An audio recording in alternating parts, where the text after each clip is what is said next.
back to another episode of the Daily Flip podcast. I'm your host, Alex, and today we're going to be flipping through a story talking about our farmland and how it's being bought up, but what we're actually doing to protect it.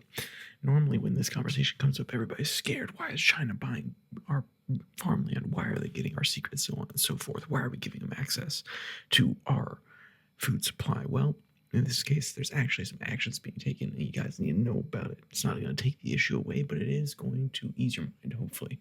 And of course, we will end today with our daily delight, a story meant to leave you feeling positive, ready to take on the day. Hey, but with that, there's enough rambling from me.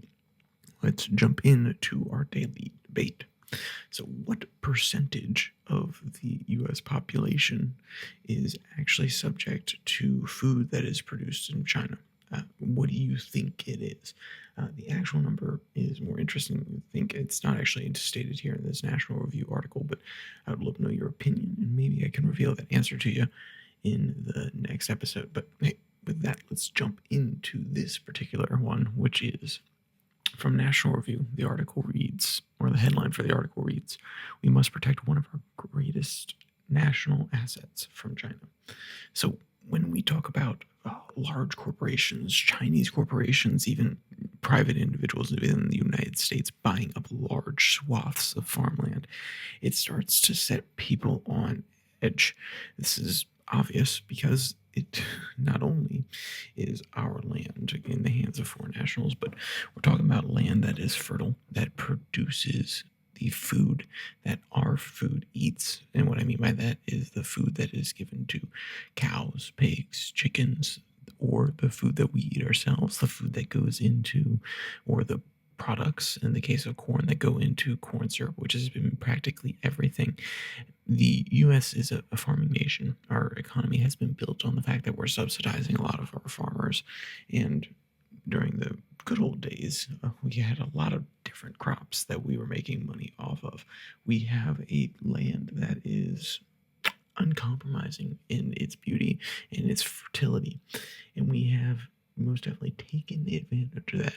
I actually was driving through Virginia and Tennessee these last few days, and the amount of farmland, even in these locations that have rolling hills, mountains, the amount of places that we've cleared out in order to use as food production locations or even grazing locations for different animals. Once again, that is a food system in place there because we are probably going to eat a lot of those cows that I saw.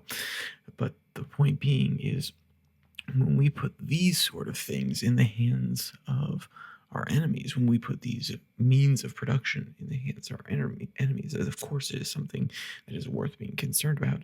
And it feels as though it hasn't necessarily been addressed to the degree that most people would want to. So there's actually an interesting way the article starts, and they bring up one case that could have been very bad for the ecosystems that I had just mentioned.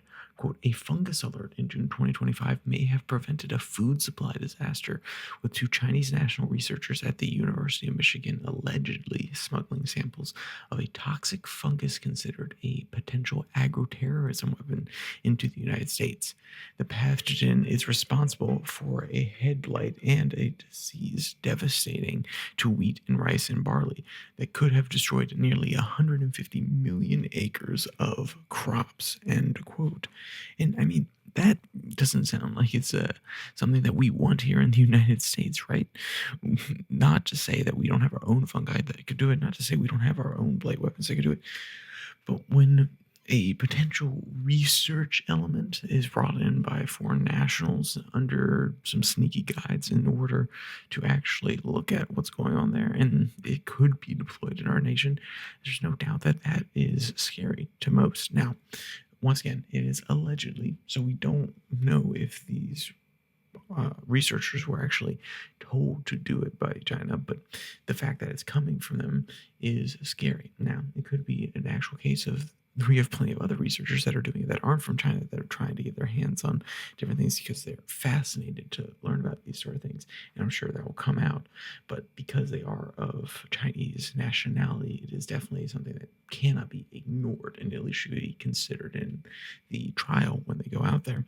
But what are we doing to push back? Because I said it's not just about the fact that China is buying up land, but there's this pushback from this new administration about how to make it more secure, how to ensure that we are not actually allowing them to get hold of all of these critical resources and this land that allows us, or enables us more accurately, to utilize all of that extra innovation that we've used in the food industry and all of these new ways of tinkering around the edges of our food supply to make it more efficient.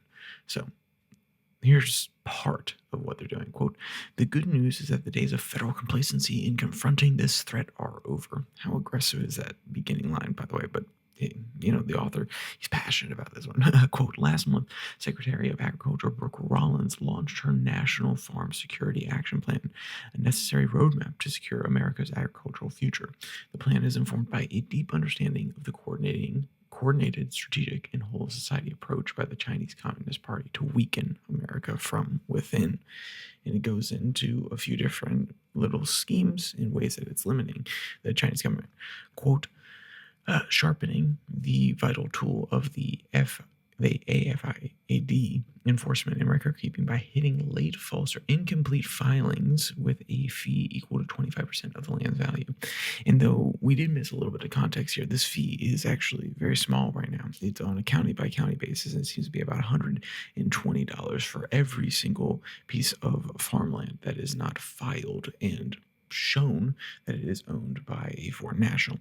Now, of course, there's a little bit of nuances there because Smithfield is the example they propose here, which is actually a subsidiary of a Chinese company, even though it feels like a good old American brand. So now they're saying, hey, if you don't file and show us that you're acknowledging the fact that you own this land and you are not a U.S. citizen, we're going to dock you 25% of that land's value. That's a pretty big hit to the company if they're not using that land, an even bigger hit out of the profits of the land if you're growing corn there. Because if you know anything about farming, the margins are extremely, extremely tight. So if they're actually using it to farm, to grow product, then they are probably going to make sure they get that filing done in time, because that's a big hit. The other part that is important here, quote, "In addition, the USDA signed a joint memorandum with the Committee on Foreign Investment in the United States to add the Secretary of Agriculture to the committee. This will ensure regular coordination regarding foreign transactions involving agricultural businesses, agricultural biotechnology, and the agriculture industry. Further, the plan secures our agricultural research from malign foreign influences, examines departmental security clearances for appropriate scale and scope, and promotes America First values throughout the USDA, including nutrition and rural development programs."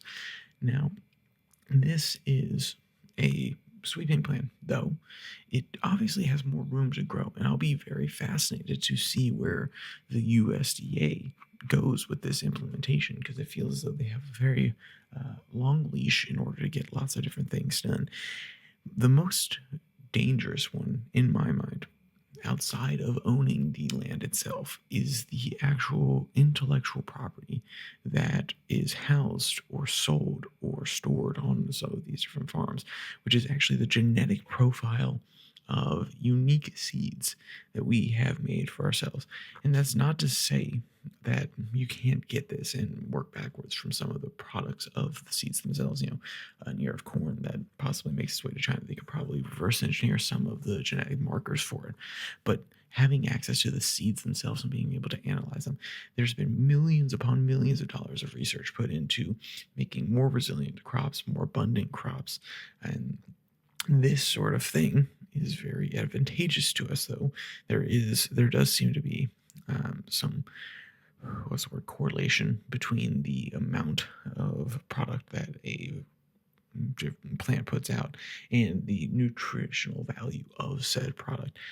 That's an interesting one, no doubt, but these sort of things are extremely important. And also, if China has the ability to analyze its fundamental genetic structure, say we make something that's a little bit more resilient to blight, then they can adapt future attacks against their system to be more potent based on what the genealogy of our seeds looks like.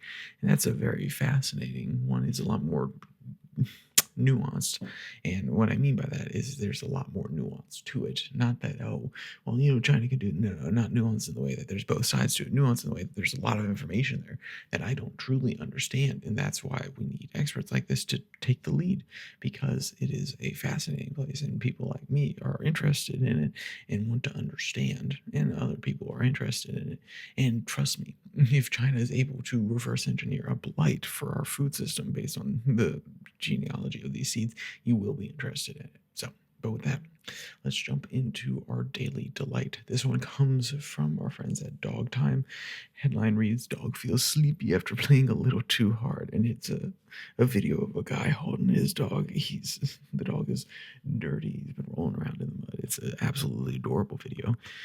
And if you want to check that out, you can find the link to that as well as the full article from today in the description below. The like and subscribe button. Also down there you can find the podcast on Spotify, Pocket Cast, Podvine, as well as the Twitter handle at Your Daily Flip, where I post links to these episodes on Monday, Wednesday, Friday, and 6 and 6, the 6 stories from around the world in 6 minutes or less international news on Tuesday and Thursday. So with all that said, there's only one more thing to say. Stay safe. Don't die.